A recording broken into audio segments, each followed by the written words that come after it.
रमज़ान की बरकतें बहुत मुबारक हों।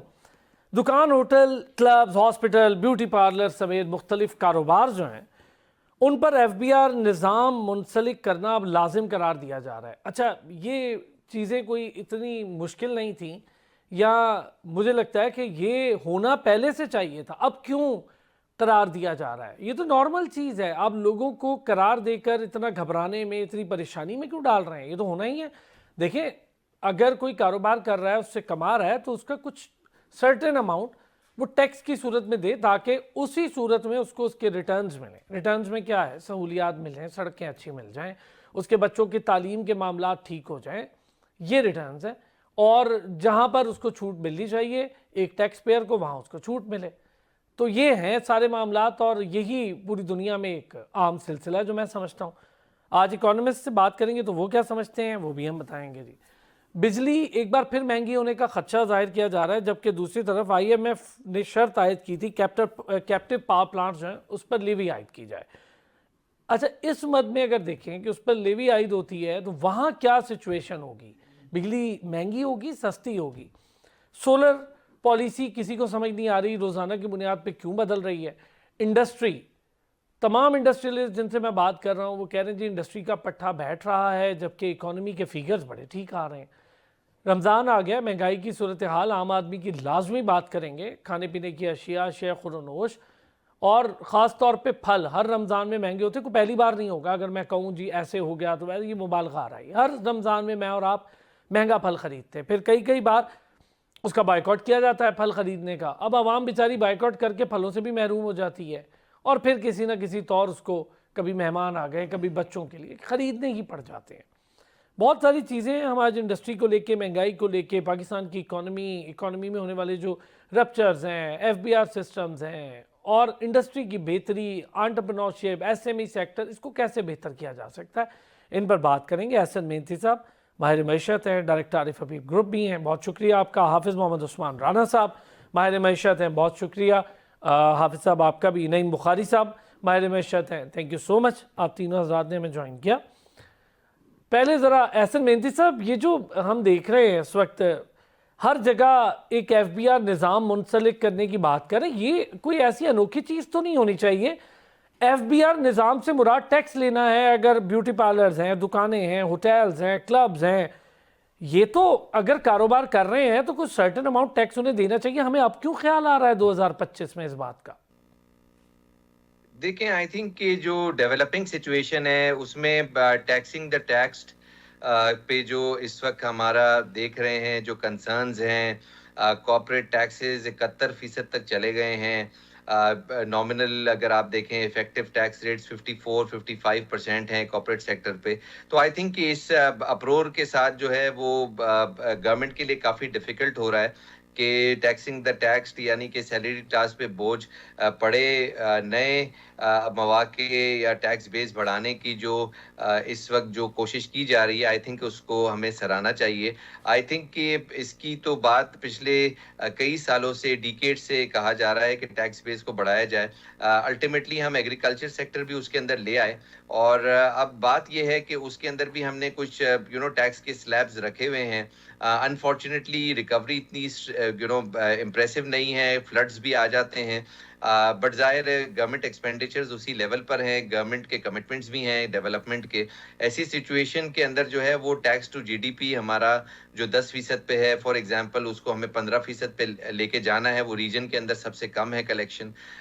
डायरेक्ट टैक्सेस लगाए जा सकते हैं, पेट्रोलियम मसनूआत पे जो लगाया petroleum development levy, but certainly वो कोई लॉन्ग टर्म सोल्यूशन नहीं है। लॉन्ग टर्म सोल्यूशन ये है कि हम every entity which is making profits that has to contribute अपने टैक्सेशन के अंदर, हर इंडिविजुअल जो कि सैलरी क्लास है एक पर्टिकुलर मिनिमम थ्रेशोल्ड के बाद उसको भी कंट्रीब्यूट करना चाहिए। और आई थिंक कि जितनी इसके अंदर डॉक्यूमेंटेशन की जाएगी उतना जो एग्जिस्टिंग टैक्स पेयर है उस पर बोझ कम आएगा। तो कॉर्पोरेट्स का भी हेजिटेंस है ओवर टैक्सेशन पर, सुपर टैक्सेशन पर, वो कोर्ट्स में चले जाते हैं जो हाई अर्निंग कॉर्पोरेट्स हैं, और इसी वजह से कि जो ओवर टैक्स्ड वो भी हैं। ऐसी सिचुएशन को रिजॉल्व करने के लिए हर वो एंटिटी की तरफ जो है वो जाने की कोशिश की जा रही है। 2025 में भी एफर्ट हुई हैं, 24 में भी हुई हैं। इससे पहले बहुत सारे लोग रिजाइन भी करके गए जिनसे ये एफर्ट नहीं पूरी हो सकी थी। तो आई थिंक कि ये तो एफर्ट चलती रहेगी जो कि मुस्बत डायरेक्शन में, और इकोनॉमी को चलाने के लिए टैक्स तो चाहिए। ठीक हो गया। नहीं बुखारी साहब, मेरा ये मानना है कि ये चीज़ें नॉर्मल हैं, आपको टैक्सेशन करनी है तो ये 2026 में आके 2025 में, अब पिछले साल भी मैं यही सुन रहा था, इस साल भी मैं यही सुन रहा हूँ, ये इतना इसकी ऐलानियाँ क्यों गया ये अब तो ये हो के रहेगा? भाई ये तो होना ही था, ये तो एक नॉर्मल सिस्टम है, आपको सिस्टम तो नॉर्मलाइज तरीके से चलाना है। कारोबारी तबका पहले ही बार बार इन खदशात का इजहार कर रहा है, रोज़ एक नया उनके लिए रूल आ जाता है। शुक्रिया अरसलान साहब। ये सब चीज़ें जो की जाती हैं एफबीआर की तरफ से, ये दानिस्ता तौर पर इंटेंशनली की जाती हैं ताकि कुछ सेक्टर्स को रिलीफ दिया जाए, कुछ सेक्टर्स को आप जो है ना विक्टिमाइज़ करें, कुछ लोगों को आप अशराफिया जिसमें आती है उसको आप हर तरीके से गवर्नमेंट उनको रिलीफ प्रोवाइड करती है। अब माशाल्लाह हमने बड़े अच्छे अटैम्प्ट्स किए हैं। कास्ट ऑफ पावर जो है इलेक्ट्रिसिटी फॉर द इंडस्ट्री हमने 13 से 15% लो कर दी है विद इन दीज लिमिट्स, जो हम बर्डन पहले से बर्दाश्त कर रहे हैं। सेकेंडली जो इम्पॉर्टेंट चीज़ है, IMF का जो प्रोग्राम है जिसकी ये बेसिक शर्त थी कि जी आपने बिजली की कीमतों को भी बेहतर करना है, वो कहते हैं कि अल्लाह ताला माफ़ फरमाए हमारे इस पाकिस्तान के हुक्मरानों को जिन्होंने कास्ट ऑफ स्टेबिलिटी में 1% भी कंट्रीब्यूट नहीं किया, और कास्ट ऑफ स्टेबिलिटी का जितना भी बर्डन था इकोनॉमिक स्टेबिलिटी का वो आपने आम आदमी पर डाला। जैसे अभी एहसन मेहनती साहब फरमा रहे थे कि सैलरीड क्लास पे जो टैक्सेशन का बर्डन है, जो आम लोगों पे बर्डन है, यानी किसी भी मुल्क में ये होता है कि जी आप लोगों को भिखारी बनाने के लिए 38 अरब रुपए वफाक उठा के दे दे, 38 अरब रुपए पंजाब उठा के दे दे, लोगों को आप कैश रिलीफ दे रहे हैं 10-12 हज़ार 13 हज़ार रुपए के हिसाब से। This is the history number 1 begging in the Pakistan के जनाब। ये तो बेनजीर इनकम सपोर्ट प्रोग्राम के तहत भी दी जा रही है, दिए जा रहे हैं। ठीक है, ये जी रमज़ान रिलीफ पैकेज है। अच्छा, ऐसे लोगों को मिले जो बाकायदा जॉब्स पे हैं, बाकायदा वो पे हैं, उन्होंने मुझे कल फ़ोन किए कि जी मुझे ये जी 13,000 रुपये का चेक आया जी, मैं वापस भिजवा रहा हूँ, मुझ पर ज़कात तो लागू नहीं होती, ये हुकूमत ने मुझे क्यों दिए हैं पैसे। यानी आपके पास डेटा भी एक्यूरेट नहीं है। इट मीन्स तो जो कास्ट ऑफ स्टेबिलिटी है, जो IMF की कास्ट है, वो हमने बर्दाश्त की है, आम आदमी ने, टैक्स क्लास ने बर्दाश्त की है, इंडस्ट्री ने बर्दाश्त की है। इंडस्ट्री ने महंगी बिजली ली, कास्ट ऑफ डूइंग बिजनेस वो ज़्यादा हाई पे की यहाँ पर। लॉन्ग टर्म स्टेबिलिटी में आप मुझे बताएं कि हुक्मरानों का क्या कंट्रीब्यूशन है, क्या इन्होंने अपनी तनख्वाहें कम की, क्या इन्होंने अपने मराहत कम की, क्या इन्होंने अपने अखराजात कम किए। आपके प्राइम मिनिस्टर हाउस के अखराजात से लेकर प्रेसिडेंसी से अखराजात लेकर एक DC हाउस तक के अखराजात, 32 कनाल के बंगलों में तो ये रहते हैं हमारे अशराफिया, DC और हमारे कमिश्नर, और ये कोई इनसे पूछने वाला नहीं है। और हमें कहते हैं कि जी आप क्यों नहीं कंट्रीब्यूट करते। वही जो 32 कनाल के बंगले में रहता है, जिसके साथ 8 गार्ड ट्रैवल करते हैं, वो 4 गाड़ियों में ट्रैवल करते हैं, वो कहता है जी पाकिस्तान से मोहब्बत करें और पाकिस्तान के लिए आप कुर्बानी दें। भाई सबसे पहले तो आप कुर्बानी दें। तो जो कुर्बानियों का सिलसिला है, लाहौर चैम्बर ऑफ कॉमर्स के प्रेसिडेंट वाली बात कर रहे हैं, वो भी यही कह रहे हैं। सर मैं भी यही अर्ज कर रहा हूं, अगर आपने पाकिस्तान में इकोनॉमिक स्टेबिलिटी को आपने स्टेबल रखना है तो गवर्नमेंट के अखराजात, तो गवर्नमेंट के अखराजात पहले, फिर टैक्स नेट जो था वो तो कब से मुतालबा है हर इंडस्ट्री के बंदे का, हर शहरी का, हर सैलरीड क्लास का, कि इसको वसी करें, इसको एक्सटेंड करें, ना अशराफिया को छूट दें, ना ताकि ये मसाइल पैदा हों। और ये दानिस्ता तौर पर FBR छूट देता है, ये पहली दफ़ा नहीं है कि FBR ने छूट दी है। अच्छा, यही चीज़ डॉक्टर उस्मान साहब प्लीज़ ये बताएं, ये देखिए बतौर मेरा ये मानना है, बतौर पनिशमेंट क्यों दे रहे हैं आप? ये बता क्यों रहे हैं कि हम ये ऐसा करने जा रहे हैं? भाई ये तो नॉर्मल सिस्टम है जो इन 70-78 सालों में कर देना चाहिए था। ये 2026 में मैं सुन रहा हूँ, 2025 में भी सेम सुना था मैंने, एग्जैक्ट यही बात सुनी थी, हम ये करने जा रहे हैं। आप सब लोगों को याद होगा, आप लोग सारे इस फील्ड से जुड़े हैं। मतलब ये है कि ये तो काम एक नॉर्मल बात है ना कि आपने टैक्स देना है। अब आपने टैक्स कैसे देना है, उसके निज़ाम में या उसके कवानीन में जो तब्दीलियाँ हुई हैं वो तो बता दें। ये कैसे कह रहे हैं जी अब ये लागू होने जा रहा है? ये थोड़ी ऐसे लगता है जैसे आप किसी को डरा रहे हैं। सबसे पहले तो देखें, अगर हम पहले भी बात कर चुके हैं, पाकिस्तान में टैक्सेशन की बात करें तो असल मसला टैक्स रेट्स का नहीं बल्कि टैक्स बेस का है। और टैक्स बेस जो है वो हम बार बार बात करते रहे हैं, जिस तरह हमारे दोस्त ने बात की कि महदूद है। पाकिस्तान में अगर आप देखें आबादी का एक बड़ा हिस्सा ऐसा है जो कई अहम सेक्टर्स भी हैं, जैसे रियल स्टेट की बात की, रिटेल सेक्टर्स की बात की, जो अभी भी एग्रीकल्चर की बात की, जो मुकम्मल तौर पर नेट में नहीं आते, टैक्स नेट में। अब अगर हम पाकिस्तान की अगर आप अभी मौजूदा सूरत हाल देखें तो ये हम कह सकते हैं कि हाँ जी इस वक्त स्टेबलाइजेशन के मरहले में है, लेकिन ये स्टेबलाइजेशन जो है वो फ्रजाइल है। अब उसकी जो बड़ी हद तक है वो आपकी एक्सटर्नल सपोर्ट और कर्जों के जो रोल ओवर्स हैं उस पर मुनहसर है। तो आईएमएफ के प्रोग्राम ने पाकिस्तान को जो है वो फौरी डिफॉल्ट से तो बचा दिया, लेकिन जब आप बात करते हैं एक्सटर्नल सेक्टर को देखें तो हालिया डेवलपमेंट्स में इस फ्रेजिलिटी को वो चीज वाजे करती है। क्योंकि पाकिस्तान ने अभी अगर आप देखें तो हाल ही में जब आप टैक्स नहीं रेवेन्यू नहीं बढ़ाएंगे तो आप रोल ओवर्स की तरफ जाएंगे। अब चाइना डेवलपमेंट बैंक को देख लें तो उनका तकरीबन $700 मिलियन का कर्जा वापस किया है। अब जिसके नतीजे में स्टेट बैंक के ज़रिए मुबादला के जो ज़खायर हैं वो वक्ती तौर पर तो दबाव में आएंगे, क्योंकि आप देखें तकरीबन 15.5 मिलियन एक्सक्यूज मी डॉलर तक जो है वो आ गए हैं।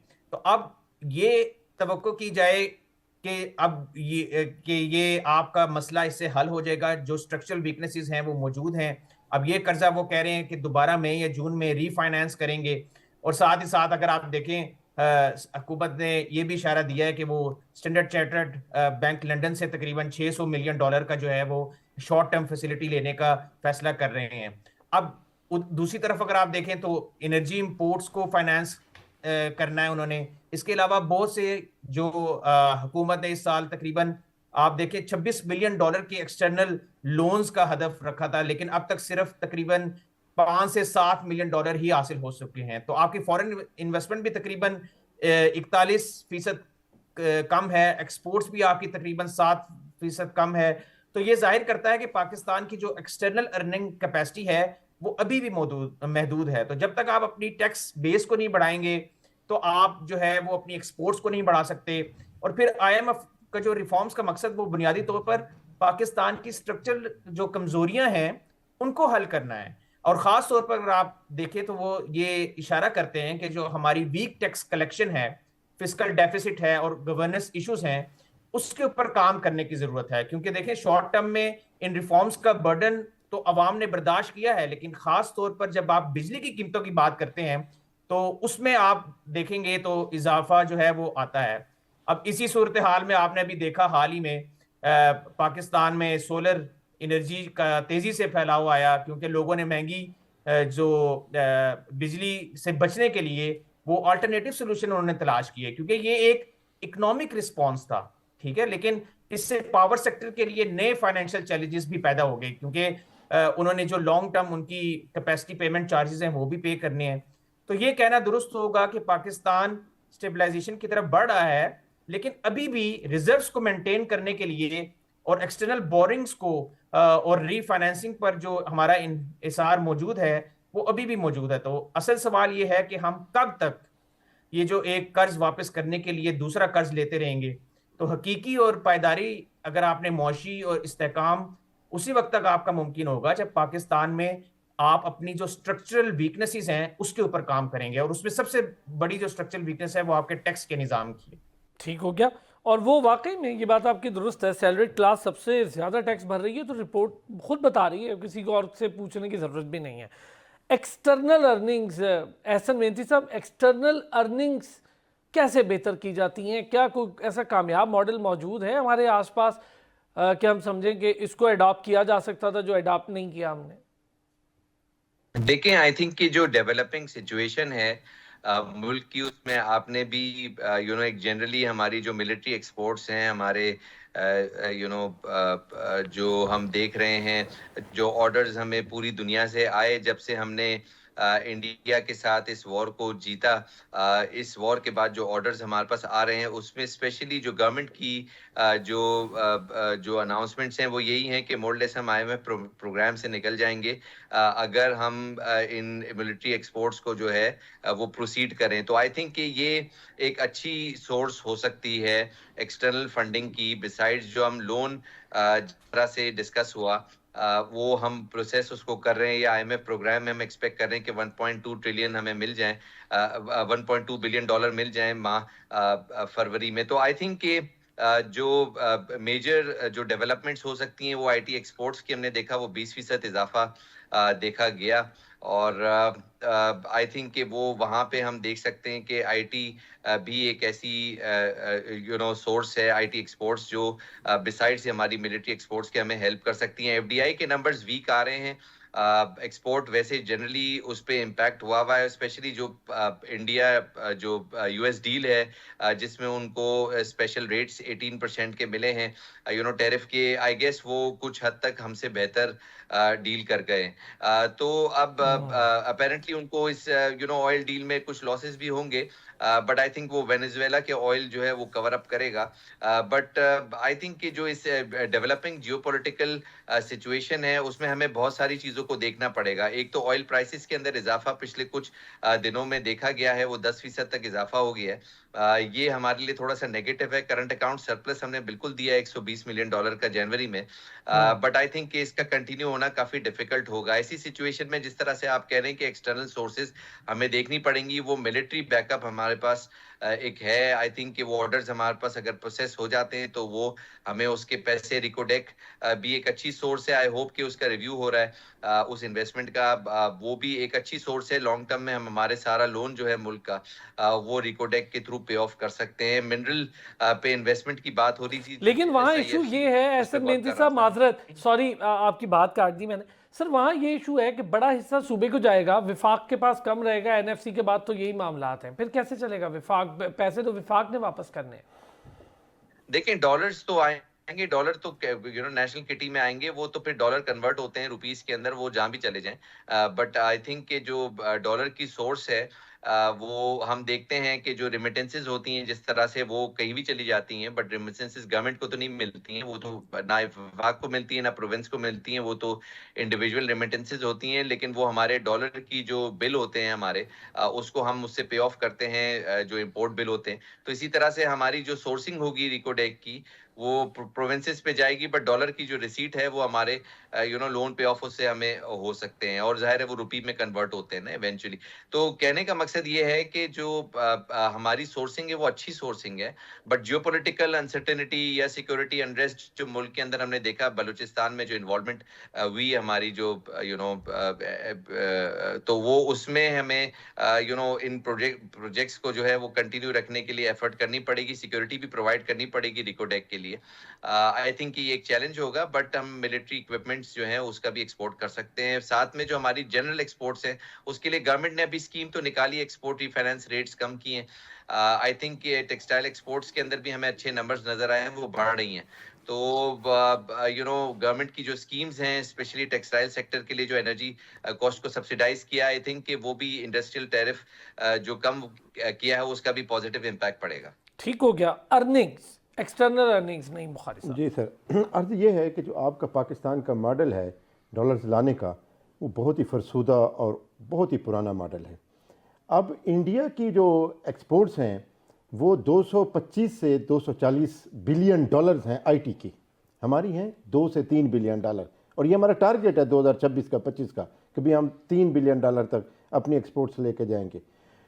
असूली तौर पर हमारी हालांकि इस पे कैपेसिटी है 8-10 बहुत मिलियन डॉलर, कैपेसिटी, लेकिन आप कभी किसी IT के फ्रीलांसर से मिलें, उसका आप दुख सुने, उसका दर्द सुने, वो आपको बताएगा कि जी मैंने फलां का काम किया था और फलां पैसे थे मुझे और मैं पैसे नहीं ला सका पाकिस्तान में। आपको पाकिस्तान में कोई $50,000 लाने दे तो आप पहले उसकी जस्टिफिकेशन दे के देख लें एजेंसियों को कि जी $50,000 मैंने काम किया था, काम का जी कंट्रैक्ट दे दें। अब इंडिया में जो डॉलर्स आते हैं वो नहीं पूछते कि आप IT का काम करते हैं, आपने किसी को कोई सॉफ्टवेयर बना के भेजा, उन्होंने फौरी तौर पर आपको पैसे भेजे पेपैल के थ्रू आपके अकाउंट में आ गए। अच्छा, मुझे 1 मिनट दीजिएगा, ये बड़ी इंपॉर्टेंट बात कर रहे हैं कि ये जो सबसे बड़ा मसला है, हर्डल्स कहाँ आते हैं? जहाँ पे पैसे आ रहे हैं वहीं हर्डल आ रहे हैं। अगर वो ला सकते हैं तो हम उन्हें लाने नहीं देते। एक छोटे से ब्रेक के बाद जरा इसको कंटिन्यू कीजिएगा, एक छोटे से ब्रेक लेते हैं, एक बार फिर खुश आमदीद कहेंगे। प्लीज़ नईम बुखारी साहब इस बात को कंटिन्यू कीजिएगा। सर, अब जब तक आप अपने लोगों को, आप अपने फ्रीलांसर्स को, आप अपने IT एक्सपर्ट्स को सिक्योर पैसा लाने के लिए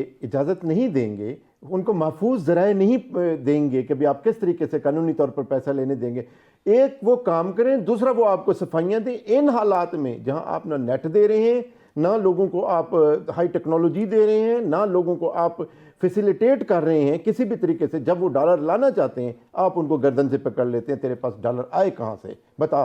ठीक है ना जी, एजेंसियां पहुंच जाती हैं उसके दरवाजे पे, $50,000 का काम इंडिया में तो नहीं है।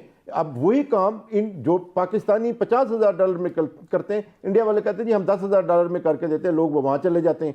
ठीक है ना जी। असूली तौर पर इस मार्केट को टैप करने के लिए हुकूमत को बहुत रिफॉर्म्स की ज़रूरत है कि जी लोग किस तरीके से एक्सटर्नल अर्निंग्स में, जो सेक्टर्स आपके लिए ओपन है, नॉलेज का सेक्टर है, आईटी का सेक्टर है, लोग आ रहे हैं, लोग आपके साथ काम करना चाहते हैं, आपकी टेक्नोलॉजी को लोगों ने माना है दुनिया में, आप क्यों नहीं उनको आने देते, पैसे लाने देते? आज तक आप पेपैल को नहीं आने दे।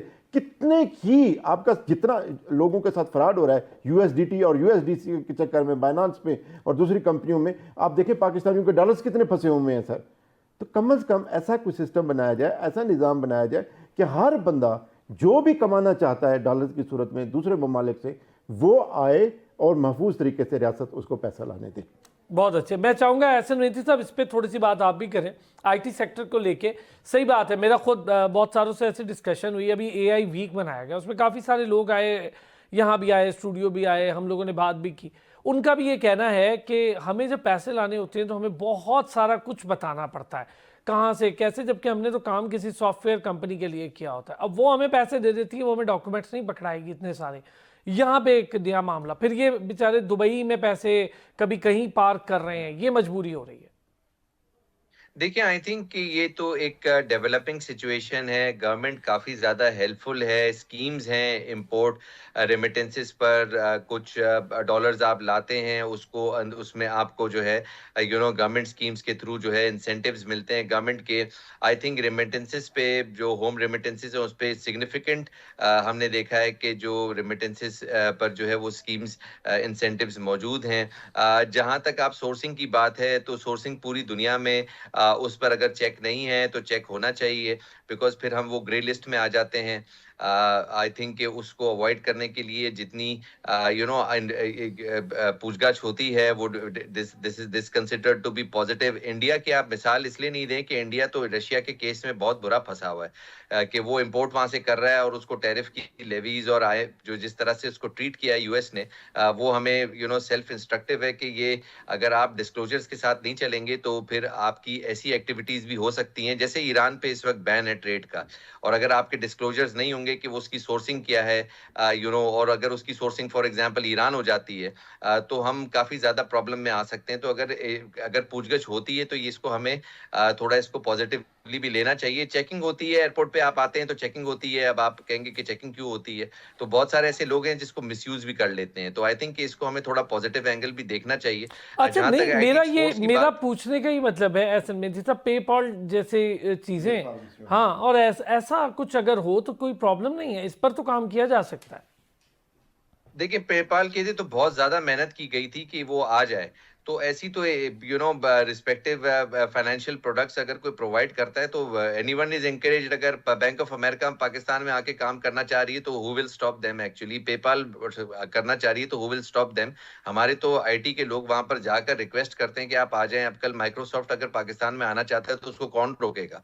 तो कहने का मकसद ये कि ये तो थोड़ा सा एक मिसनोमर है कि हम उनको रोकते हैं कि आप माइक्रोसॉफ्ट पाकिस्तान में काम नहीं कर सकता है, या फॉर एग्जाम्पल इलॉन मस्क जो है वो अपनी कंपनी को लेकर नहीं आ सकता। तो we always encourage Amazon Pakistan में काम कर सकता है, और आई थिंक कि हम तो एफडीआईज के लिए जो है we are craving for it.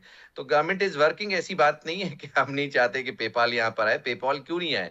PayPal बिल्कुल आए, और पेपाल जो है हम एक्सेप्ट, पेपाल खुद नहीं आता, वो कहता है वॉल्यूम्स कम है, या फॉर एग्जांपल उनकी उनकी अपनी जो उनको जो रन करते हैं वो इंडियंस हैं, वो नहीं चाहते पाकिस्तान में ऐसे एंटिटीज काम करें आके। तो पेपाल आए, सब आए, और जितनी भी फॉरेन इन्वेस्टर आना चाहते पाकिस्तान में आए, हम इनकरेज करते हैं, हम पार्टनरशिप्स भी करते हैं उनके साथ। बट सर्टनली ऐसी इकोनॉमीज हमारे साथ नहीं आए जिनका ताल्लुक जो है हमारे कोई जो फॉरेन पॉलिसी के अगेंस्ट हमारे जा रहे हो। तो we have to really check कि हम हर एक को तो इनकरेज नहीं कर सकते। We very have well to see said, कि उनका बैकग्राउंड क्या है। Very well said. क्या कहेंगे हाफिज उस्मान साहब?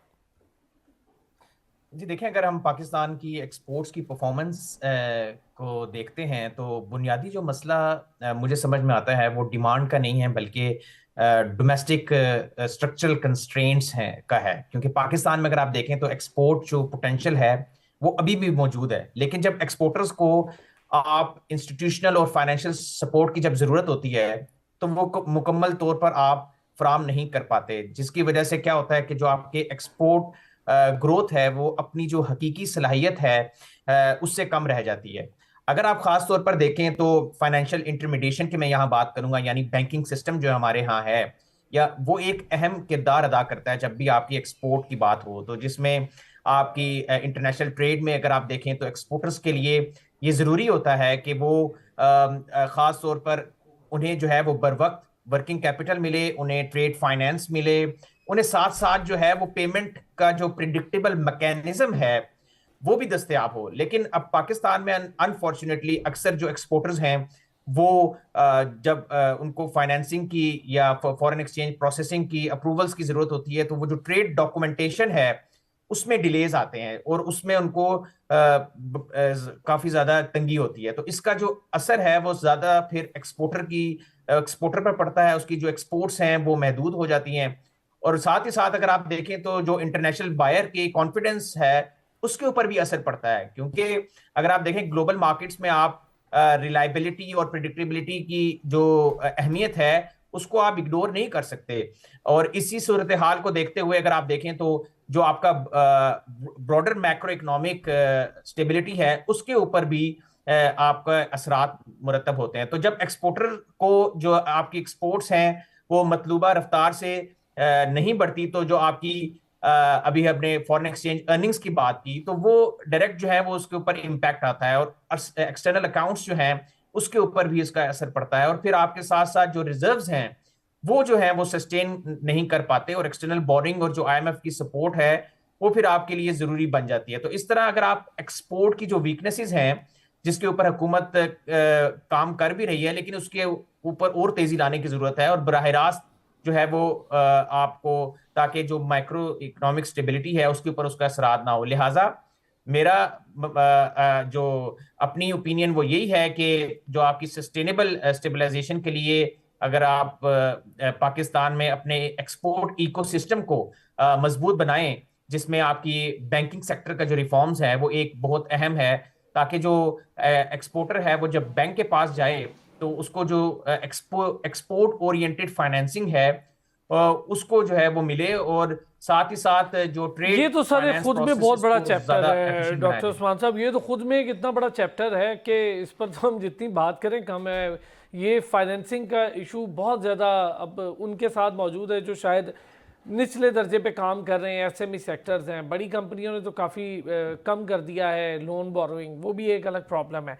अच्छा, कैप्टिव पावर प्लांट्स जो हैं उन पर लेवी आयद करने का मामला क्या होगा नईम बुखारी साहब? सर देखें, पावर सेक्टर जो है ना उसने कंट्रीब्यूशन जो है पाकिस्तान की इकानमी में उस हद तक नहीं की जिस हद तक ये इसने बर्डन दिया है लोगों को। लोग खुद सोलर पे चले गए या लोग खुद अपने एनर्जी प्रोडक्शन में आए किसी तरीके से भी, लेकिन असूली तौर पर ये जो शफाफ तौर पर प्रॉफिटेबिलिटी कमाई है ना इन्होंने पावर प्लांट्स ने, कैपिटल पावर प्लांट्स ने, that is also a threat to the physical structure of the Pakistan economy.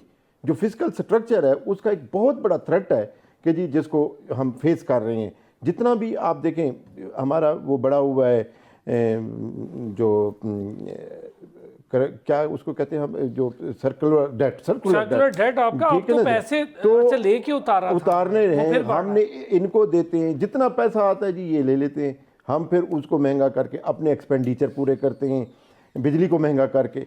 तो खुलासा ये है कि ये कैपिटल पावर प्लांट्स पर लेवी ज़रूर ऐड होनी चाहिए। इस लेवी से ही कुछ ना कुछ रिलीफ आम आदमी को मिलेगा, मेरी राय ये है कम से कम। ठीक हो गया। अच्छा एहसन मेहदी साहब, ये जो कैप्टिव पावर प्लांट्स का मामला बड़े लंबे अरसे से आ रहा है, हमारी प्रोडक्शन कॉस्ट इफेक्टिव नहीं रही, इसको मैनेज आखिर किया क्यों नहीं जा रहा? कहाँ प्रॉब्लम कहाँ आ रही है?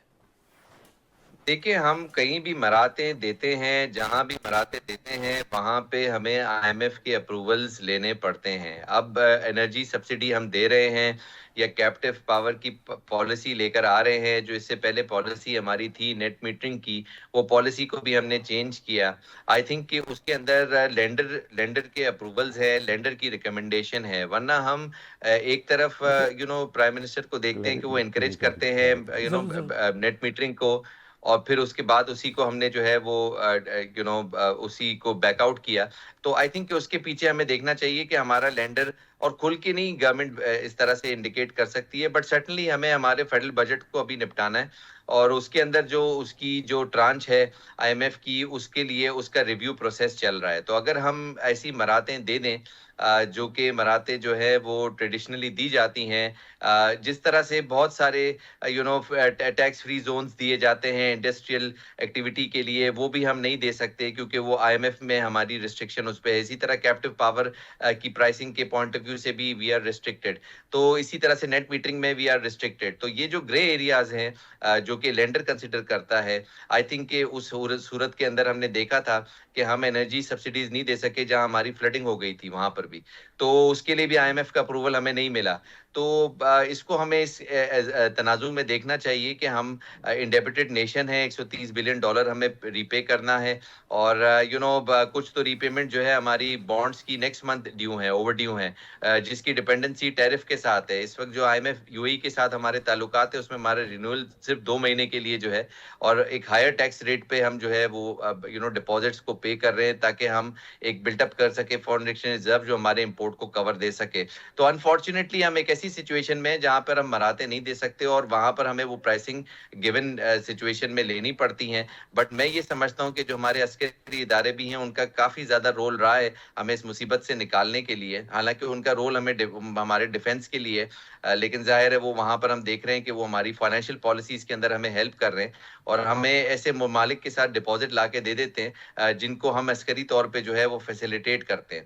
तो आई थिंक कि इसको काफी पॉजिटिव लेना चाहिए। इकोनॉमिक सिचुएशन इतनी इंप्रेसिव नहीं है, लेकिन हम देखते हैं कि हमें मिलिट्री सपोर्ट भी है, और हमें जो है एक्सपोर्ट्स में भी, जहाँ पे अब इस वक्त हमें प्रॉब्लम्स आ रहे हैं, जो हमारे फॉरेन एक्सचेंज रिजर्व या एक्सटर्नल अकाउंट पे इम्पैक्ट आएगा, वहां पे अल्टीमेटली मिलिट्री है जो हमें सपोर्ट करेगी। ठीक हो गया। नहीं सबको आप क्लैरिटी देना आप की एसएड मेहनती साहब की गुफ्तगू पर एक वजाहत थी कि एट द मोमेंट इस वक्त पाकिस्तान की बिजली पर ₹1 की भी सब्सिडी नहीं है, क्योंकि जब ये सेकंड EEF वाला लोन अप्रूव हुआ था, एक्सटेंडेड एनहांस्ड फैसिलिटी जो थी, उसमें पहली शर्त यही थी कि भी आपने पावर पे कोई ₹1 की सब्सिडी नहीं देनी थी, और दूसरी सब्सिडीज़ को भी आपने रिव्यू करना है।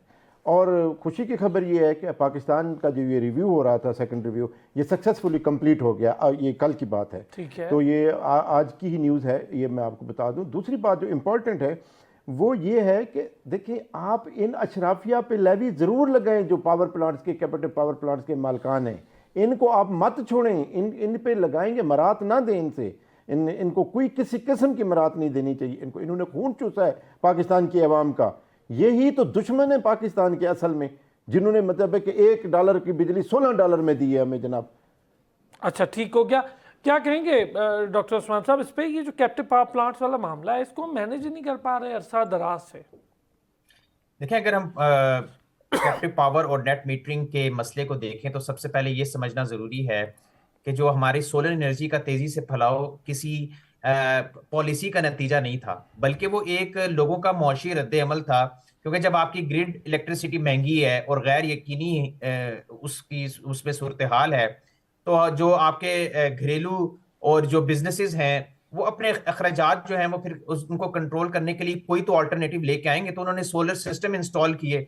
अब ये एक जो है रैशनल इकोनॉमिक डिसीजन था, लेकिन जब वो उसको सिस्टम के खिलाफ कोई इकदाम किया उन्होंने, फिर जब आपने देखे नेट मीटरिंग के तहत जब सोलर उन्होंने यूज किए, तो आपने उनकी जो इजाफी बिजली है उसको ग्रिड को एक्सपोर्ट करते थे, जब जिसमें उन्होंने क्या किया, अपने बिजली में सिग्निफिकेंट रिलीफ दिया। लेकिन पावर सेक्टर को अभी भी जो स्ट्रक्चरल मसाइल का सामना है वो कैपेसिटी पेमेंट्स हैं, जिसमें आप देखें हुकूमत को पावर प्लांट्स को अदा करने पड़ते हैं, क्योंकि अगर आप सोलर पे सारे कंज्यूमर चले जाते हैं तो फिर हुकूमत ने जो वो कैपेसिटी पेमेंट्स हैं वो भी तो करनी है, वो कहाँ से करें। तो जब ज्यादा सार्फिन सोलर पे मुंतकिल हो जाएंगे, जो फिक्स कॉस्ट है आपकी वो बरकरार रहती है, जिससे जो सारा बोझ है वो सारिफीन के ऊपर पड़ जाता है। तो इस सूरत हाल में जो सोलर को डिस्करेज करना नहीं चाहिए, बल्कि ऐसा एनर्जी सिस्टम को मॉडर्नाइज करना चाहिए कि हमें उससे एक रियलिटी को एक्सेप्ट करें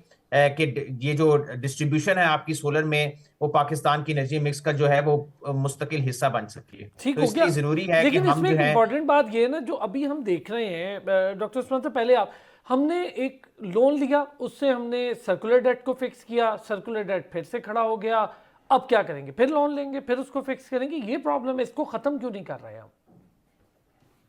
देखें अभी काफी जैसे अभी बात की कि जो एस्टेब्लिशमेंट है आपकी मिलिट्री, उसने काफी इसमें किरदार अदा किया, और इस हुकूमत ने भी जो काफी कोशिशें की, जो पुराने ऐसे हमारे एग्रीमेंट्स थे वो उनको इन्होंने खत्म किया। और आगे अब उम्मीद है कि हम आगे कोई ऐसी कोशिश करेंगे कि जिसमें आपकी जो कैपेसिटी पेमेंट्स का जो बर्डन है वो बाकी सार्फिन पे ना पड़े, ऐसी एनर्जी पॉलिसी लेके आई जाए, तो ताकि लॉन्ग टर्म में जो पावर सेक्टर है उसके लिए जो एक बड़ा अभी फाइनेंशियल चैलेंज है वो कम हो सके।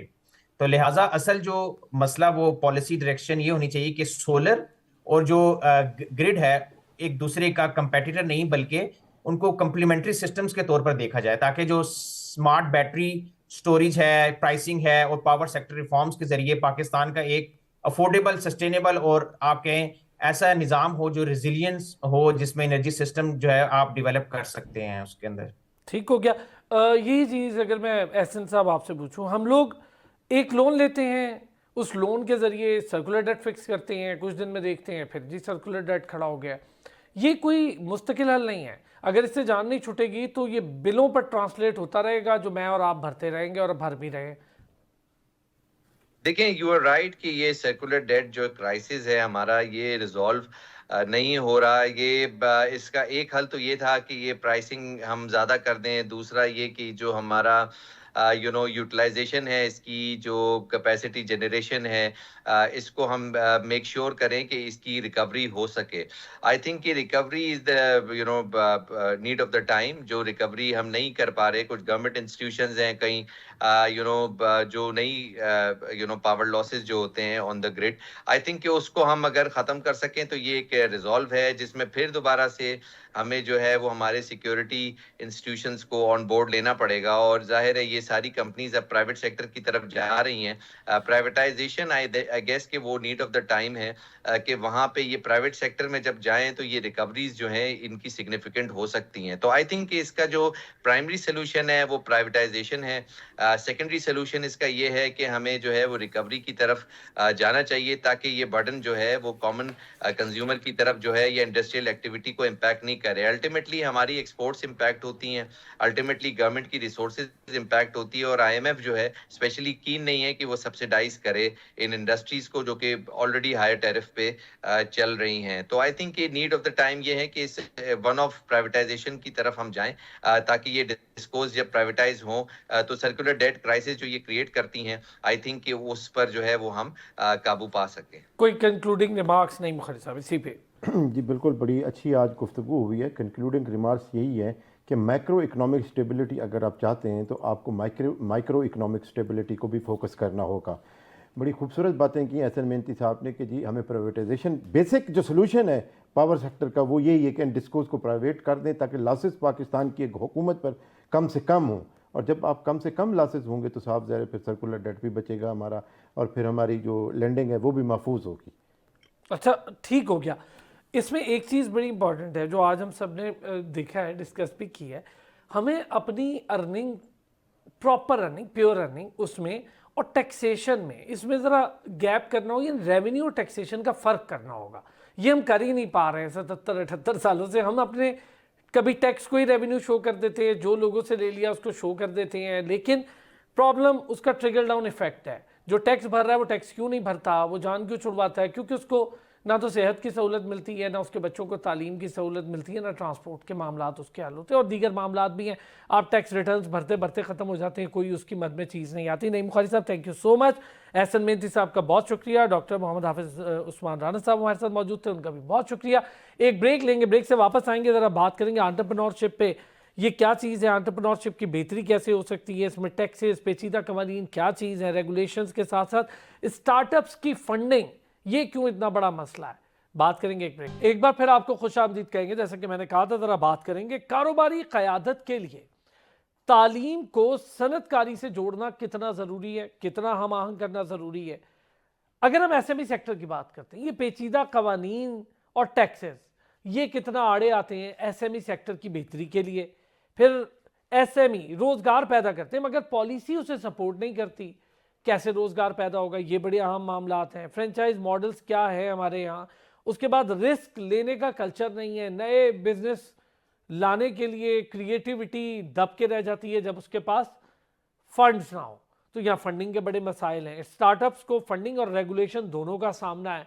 इन सारी चीज़ों पर आसान कर्जे कैसे मिल सकते हैं और क्या मिलते भी हैं उन लोगों को जो मेरे आप जैसे लोग कारोबार शुरू करने की थोड़ी हिम्मत कर लें, तो उन्हें क्या आसान कर्जे मिलते हैं या डॉक्यूमेंटेशन का एक बड़ा पलंदा उनके सामने रख दिया जाता है। काशिफ शबीर साहब ने हमें ज्वाइन किया। काशिफ शबीर साहब साबिक सदर है Rawalpindi chamber of commerce and industry. Kashif Shabir sahab, thank you so much, आपने ज्वाइन किया। काशिफ साहब, ज़रा पहली बात, कारोबारी क़यादत, आप जैसे लोग जो लीडर्स हैं इस वक्त, तमाम बिजनेस लीडर्स की मैं बात करूं, वो समझते हैं कि तालीम और सनत, इसके बीच का गैप ख़त्म करना होगा हमें हर सूरत। बिल्कुल आपने सही मौजू आज उठाया। देखें, किसी भी कौम की तरक्की के लिए कारोबार की तरक्की बहुत अहम है। हम बच्चों को तालीम देते हैं और उसके बाद एक्सपेक्ट करते हैं कि जब वो बिज़नेस में आएंगे या अपना कारोबार शुरू करेंगे तो उनके लिए एक साजगार माहौल का देना, ये एक माशरे की, एक हुकूमत की बेसिक रिस्पॉन्सिबिलिटी है। और उसके फैसिलिटेशन जिसको हम कहते हैं वो एक हुकूमत देती है, और उसके बाद कारोबारी तबका या स्टूडेंट्स या जो कारोबार करने के लोग जो होते हैं वो आगे लेकर चलते हैं। लेकिन प्रॉब्लम क्या है हमारे मुल्क के अंदर? सबसे पहला इशू ये है कि हमारी साजगार माहौल नहीं दिया जाता, पॉलिसीज़ के अंदर कंसिस्टेंसी नहीं है। आज अगर हम एक पॉलिसी के हुकूमत के कहने के मुताबिक कारोबार शुरू करेंगे तो आप देखेंगे कि उसके साल 2 साल के बाद हुकूमत ऐसा उसको टर्न अराउंड करती है कि आपका कारोबार भी धरे का धरा रह गया और आप काम भी नहीं कर सकते। दूसरी बात यह है कि जो फंड्स की रिक्वायरमेंट है, हम वो दुनिया के साथ compete नहीं कर सकते, हमें competitive करना पड़ेगा बिजनेसेस को। उसके लिए कॉस्ट ऑफ डूइंग बिजनेस जो है वो बड़ा ही इंपॉर्टेंट रोल है। उसके मेजर फैक्टर जो है वो है फाइनेंस, और जब फाइनेंस का रेट बहुत ज़्यादा होगा तो वो वायबल ही नहीं होता किसी कारोबार के लिए कि वो उसको लेकर आए और फाइनेंस करे अपने बिजनेस को और बिजनेस से स्टार्ट करे। तो ये दो मेन फैक्टर्स हैं जिसके वजह से कारोबार शुरू नहीं होता। और उसके बाद ऐसे एवेन्यूज़ क्रिएट नहीं किए जाते हमारे मुल्क के अंदर जिससे आप कारोबार कर सकते हैं। हाँ, छोटे छोटे स्टार्टअप शुरू हो सकते हैं, लेकिन उनको आगे ले जाने के लिए एक मुतवातर पॉलिसी की ज़रूरत है जिसका फुकदान है यहाँ पर। और कोई भी कारोबारी शख्स उस वक्त तक इन्वेस्टमेंट नहीं करेगा जब तक उसको ये कॉन्फिडेंस ना हो कि जो प्लानिंग लेकर, जो माइक्रो या मैक्रो प्लानिंग वो लेकर चल रहा है, उसका लॉन्ग टर्म रिजल्ट क्या आएगा या लॉन्ग टर्म गवर्नमेंट की इंटरवेंशन होगी कि नहीं होगी, ये बड़ा इंपॉर्टेंट फैक्टर है। अच्छा, एक चीज जरा, एसएमई सेक्टर आप समझते हैं इसकी तरक्की की राह में जो बड़ी रुकावटें हैं वो क्या है? देखें, ऐसे इसमें तो कोई दो राय नहीं है कि किसी भी मुल्क की तरक्की के लिए एसएमई सेक्टर जो है वही मेन बैकबोन बनती है, जिससे एक जो है पूरा इकोनॉमिक स्ट्रक्चर आपका तैयार होता है। और उसकी यही जो मैंने आपको बातें बताई, सबसे इंपॉर्टेंट है फाइनेंशियल स्ट्रेंथ। आप अपने कारोबारी तरक्की को, तबके को क्या फाइनेंशियल स्ट्रेंथ दे रहे हैं, क्या उनको आप इतना कंपेटिटिव रखते हैं कि उनका डूइंग बिजनेस जो है वो, कॉस्ट ऑफ डूइंग बिजनेस वो उनका उस लेवल पर रहे कि उनका कारोबार जो है वाइबल रहे। और उसके बाद ये बाकी सारी फैसिलिटेशन, फॉर एग्जांपल बिजली, गैस, इन सब के रेट्स जो हैं वो, एक तो अवेलेबिलिटी, उसके अलावा उनके रेट्स ऐसे रहें कि कारोबारी शख्स उसको कारोबार में ला सके। और उसके बाद अगर उसने एक्सपोर्ट में जाना है फॉर एग्जांपल, तो एक्सपोर्ट के लिए क्या हम ऐसे मौके पैदा करते हैं कि वो एक्सपोर्ट कर सकें। देखें, मैं छोटी सी मिसाल आपको ये दूं कि पहले ये था कि एक्सपोर्टर्स का जो उनकी जो रेमिटेंस आती थी उसके ऊपर उनका टैक्स करता था, वही उनकी फाइनल लाइबिलिटी होती थी। लेकिन उनको उस फाइनल लाइबिलिटी से निकाल के हमने रेगुलर रिजीम में लेकर आ गए। ये भी एक इंसेंटिव था जिसको हमने वापस ले लिया।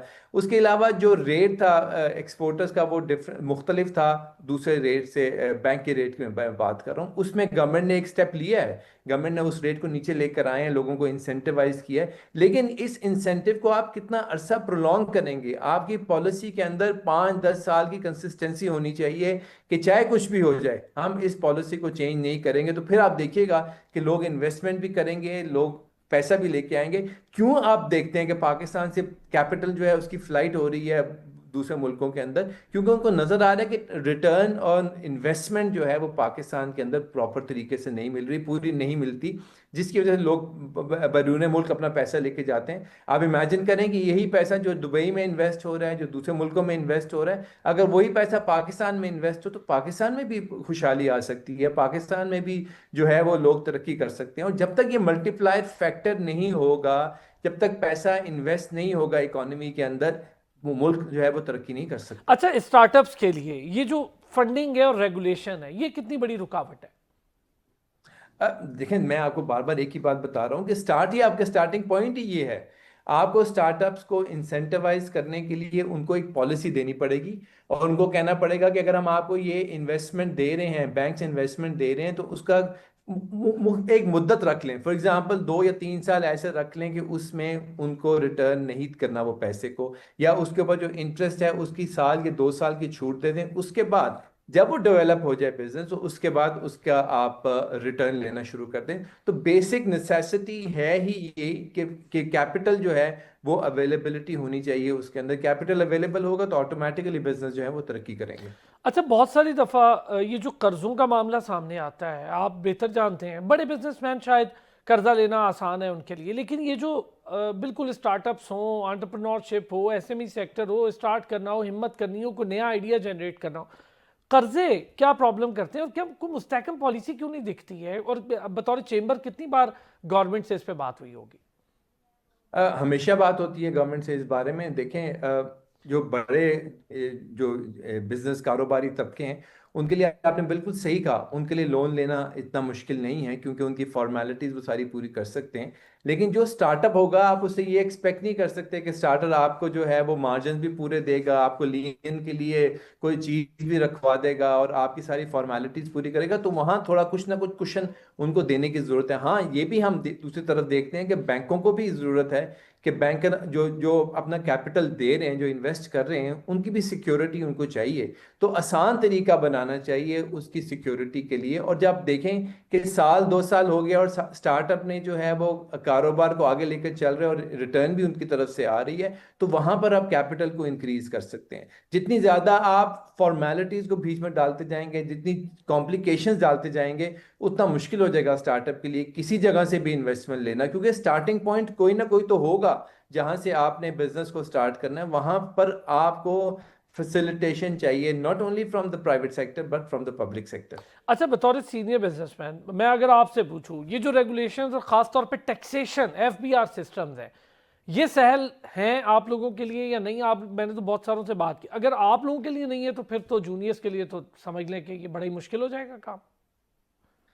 देखें, पाकिस्तान का मसला क्या है? पाकिस्तान का मसला है टैक्स टू जीडीपी रेशो, जो कि बहुत कम है। इस चीज़ को हम भी एक्सेप्ट करते हैं कि बिल्कुल ये कम है। इसको बढ़ाने का तरीकाकार ये नहीं है कि जो टैक्स के अंदर पहले रजिस्टर्ड या लिस्टेड कंपनीज हैं आप उनके ऊपर टैक्स के ऊपर मजीद टैक्स लगाते जाएं। इसका तरीकाकार ये है कि आप इसके होराइजन को बड़ा करें और इसका दायरा कार जो है वो वसी करें, मजीद लोग टैक्स के अंदर आएँ और रजिस्टर हों। और इसके लिए हमें काम नहीं करना, इसके लिए एफबीआर का डिपार्टमेंट है जिसने काम करना है। इसका आसान तरीका एफबीआर ने लगाया कि आप विद होल्डिंग टैक्स लगा दें, कि हम खुद ही जो हैं वो टैक्स कलेक्टिंग एजेंट बन गए हैं और लोगों के लिए खुद टैक्स कलेक्ट करते हैं, और जो कंपनी विद होल्डिंग टैक्स ना कलेक्ट कर सके उसके वो जुर्माने भी आयद होते हैं।